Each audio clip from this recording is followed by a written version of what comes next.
The procedures I'm having done today we are doing a mini facelift. We are doing my upper eyelids, and we're also doing fat transfer along under the eyes and up into the temples, and maybe some through here.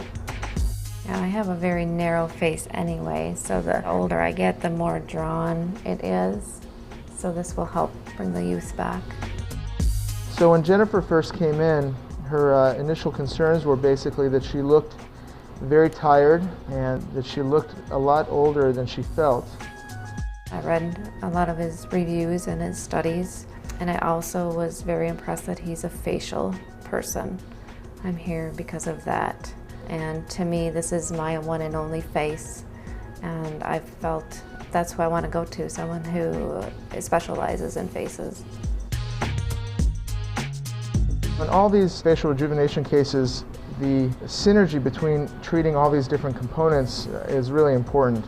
What you want to see is a face that has a uniform and harmonious sort of look to it. Oftentimes, if you treat these areas in piecemeal and all you do is a facelift and a neck lift and their volume status is not addressed, things look a little off. You wonder why the neck has been preserved and the jawline is looking so good, but yet there's a significant amount of bags under the eyes or hollows under the eyes or extra skin. It just doesn't fit right. So it sort of signals the presence of possible surgery or something that has been done to this particular patient. So it's interesting when you combine these different procedures, at the end of the day you end up getting a result that's much more natural and harmonious, which I think is important. So Jennifer's surgery went very well.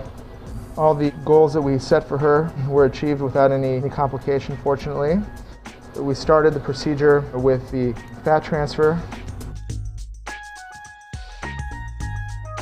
We got a nice distribution of fat across her mid-face and her lower face and around her eyes. We followed that with a upper eyelid blepharoplasty, which removed, in her case, a significant amount of extra skin and really opened up her eyes. She has very pretty naturally blue eyes that were being masked by this excess skin. All right, so we finished up the fat transfer and the upper eyelids, and now we're moving on to the facelift.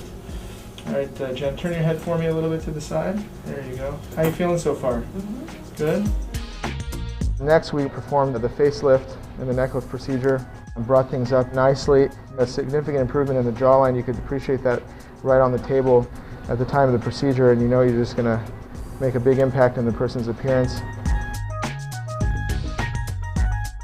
And then we performed the chemical peel, which adds a little bit to her recovery, but it's well worth it since everything generally takes about 2 weeks to recover from, and the chemical peel is about 7 to 10 days as well, so it kind of fits right in there with one downtime.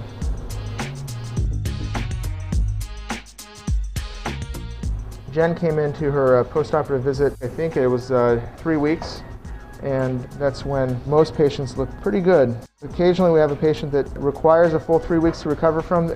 However, the majority of the patients are pretty well recovered by the second week.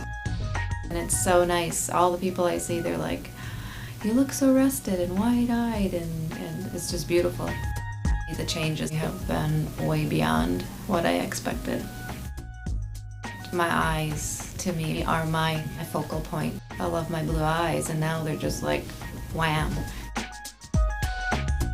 I've never had any procedures done like this. I did it for me, just to rejuvenate myself, because I'm young and active, and I was having the sagging skin and the droopy eyes, and it just opens a whole new world. It has definitely changed my everyday life, and it will continue to.